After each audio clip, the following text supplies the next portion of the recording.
Hey everybody, it's the coach, and this is Madden 20 on EA Sports. We're just about set to get started, and this ought to be a good one between the Pittsburgh Steelers and the Cincinnati Bengals. I'll have scores around the league for you at the half, but it's time for a little football. So we'll hand it over to our broadcast team, Brandon Godden and Charles Davis. Coach, it's dreary and miserable throughout much of the Midwest, but we've got football to perk up our spirits. That's the good news. At Paul Brown Stadium, that's where we're at here in Cincinnati. The enthusiasm of this Cincinnati crowd in full effect a moment ago as their Bengals took the field to the delight of this sold-out crowd, and they're all set as they'll match up with the Pittsburgh Steelers. Hi again, everyone. I'm Brandon Godden. To my left, Charles Davis. And, Charles, you focus on this Bengal team entering play. You have to wonder where their heads are at as they come in winless on the year at 0-10. I think a lot of people expect rebuilding years to occur, but I don't think people expect to go 0 for the season in terms of wins. Meanwhile, for the visiting Steelers, they come in playing reasonably well. Losers the last time out, but winners of 4 of 5 before that.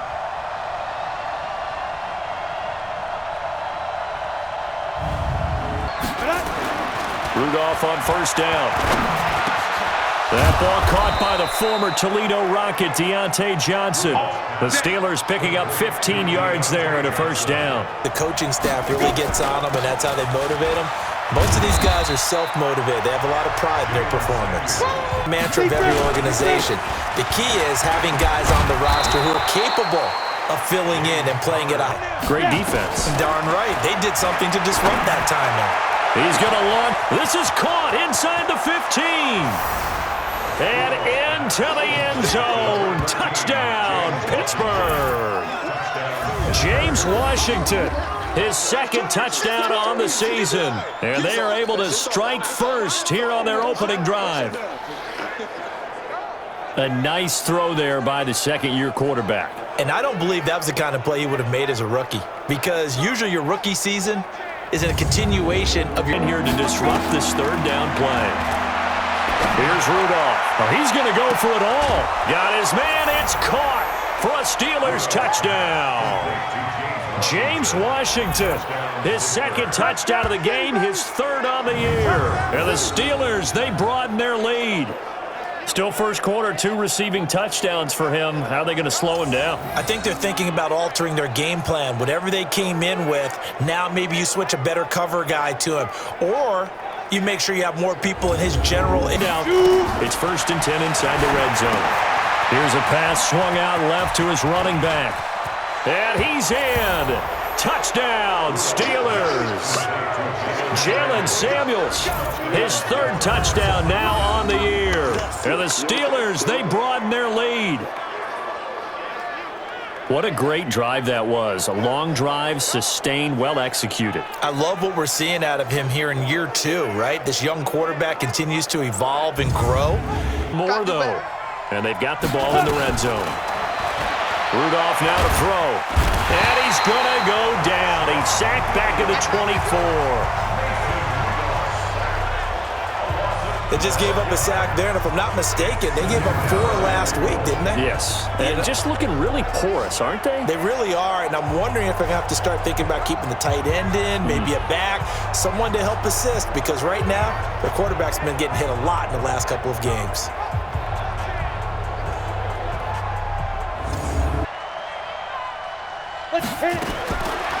Now Rudolph. And yes, complete to the tight end McDonald. And out of bounds all the way down at the 3. Really nice gain on the completion. However, still 3rd and goal that they face now. And now with that completion, he's north of 200 yards here in the first half. And he's going to break our statistician, Marvin, isn't he? Because Marvin right now is just tallying it up. Hope his hand doesn't hurt too much doing this or keeps hitting the calculator. But my goodness, what a start he is off to. By the end of this game, he could have monster numbers. He just wants to continue to be accurate. Shotgun snap for Rudolph. And caught in the end zone. Touchdown, Steelers. Vance McDonald as the first half is winding down. And the Steelers, they broaden their lead. No surprise there, 3rd and goal down here. That's where they're going to look for their tight end. Yeah, you want that big guy running his routes. They have a chance to do that on 3rd down. They'll try and run for it with Connor. And inside the 20 before he's brought down. A Steeler first down on the pickup of 11 yards. He's still rumbling, isn't he? Still looking fresh in this one despite the heavy workload. But you and I both know, well-conditioned, and he did tell us that he thrives on being at his peak late in ball games.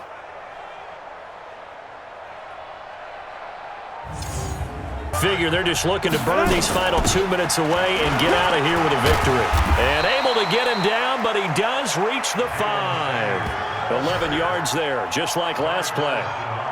Starting to look like this drive, it may be the final nail in the coffin.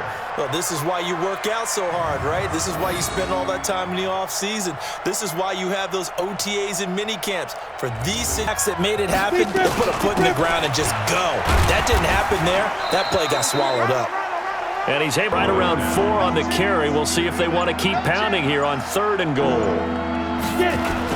They'll look to run with Connor, pushing and fighting his way in for a Steeler touchdown.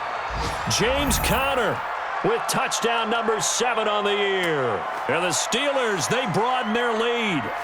I tell you, Charles, you play to the final whistle, I get that, but there are a few folks that might not be too happy with that score late in the game with it already well in hand. You seem a little squeamish about that last score. I struggle with this one. I struggle. But on the other... Well, in this one, partner, we had some action all the way down to the final whistle there with the late points and then the kickoff to end it.